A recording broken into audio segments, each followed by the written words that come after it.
Сәлем достар, байланыста жұмбақ әлем.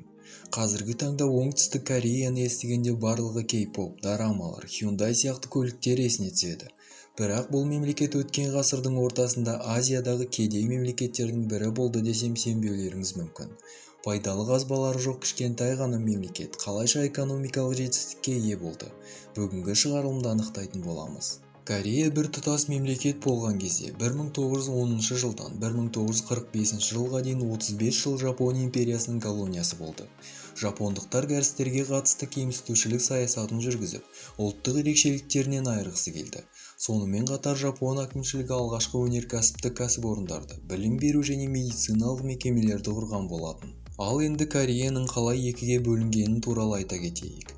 Корея түбегінің солтүстік және оңтүстік бөлігі арасындағы соғыс 1950 жылы солтүстіктердің басып кіруінен басталды. Солтүстік Кореяны Қытай мен Кеңес одағы, ал оңтүстік Кореяны Құрама Штаттар мен одақтас елдер қолдады. Соғыс 1953 жылы бітіммен аяқталды. Соғыстан кейін оңтүстік Корея Құрама Штаттардың гуманитарлық көмегіне ие болды. 60 жылдарға дейін тұрақтылықты сақтау үшін солтүстік Корея шекарасына жақын орналасқан 60 мың американдық сарбаздан тұратын әскер базасы құрылды. Осыған орай бөлінген мемлекет екі түрлі бағытта дами бастады. Оңтүстік бөлігі Американың ықпалынан унитарлы ел ретінде танылса, ал солтүстік социалистік мемлекет болып қалыптасты. Жалпы мемлекет екіге бөлінгенде өнеркәсіптің көп бөлігі солтүстікте қалды. Пайдалы қазбалар жоқ таулы аймақта оңтүстіктер күріш егумен күн көрді. Бірақ мемлекеттің егінге жарамды жері тек 20% ғана құраған болатын. Соғыстың салдарынан қалалар мен ауылдарда кедейлік пен аштық орнады. Осындай қиын кезеңде үкімет кәсіпкерлер үшін арнайы бағдарлама әзірледі. Бұл адамдарға тиімді мемлекеттік несиелер берілді. Сонымен қатар мұндай компаниялар үшін салықтық жеңілдіктер енгізілді. Бағдарламаның алғашқы мүшелерінің қатарында Samsung негізін қалаған Lee Byung-chul және Hyundai негізін қалаушы Chon Ju-yeon болды. Бір қызығы технологиялық алыптар сол кезде мүлдем басқа кәсіппен айналысқан. Мысалы Samsung кептірілген балық, күріш және басқа да өнімдермен сауда жасады. Ал Hyundai концерні қаланың шетінде қарапайым автокөлік шеберханасы болды. Мемлекеттің қолдауымен шағын фирмалар миллиардтаған долларлық айналымы бар үлкен корпорацияларға айналды. Мұндай компаниялар чеболь деп аталды.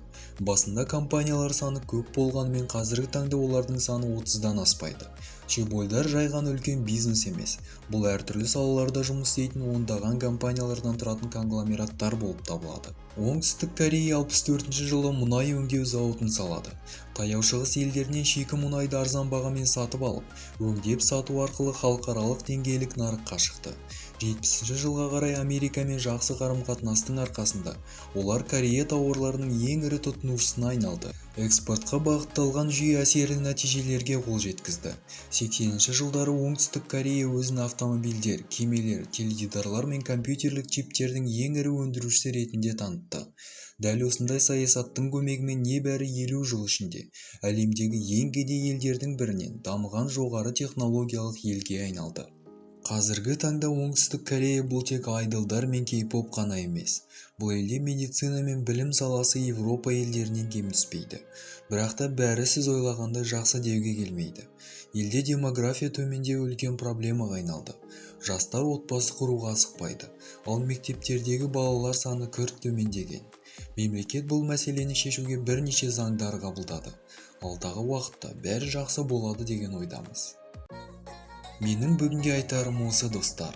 Ал сіздер каналға тіркеліп қоюды ұмытпаңыздар. Келесі кездескенше.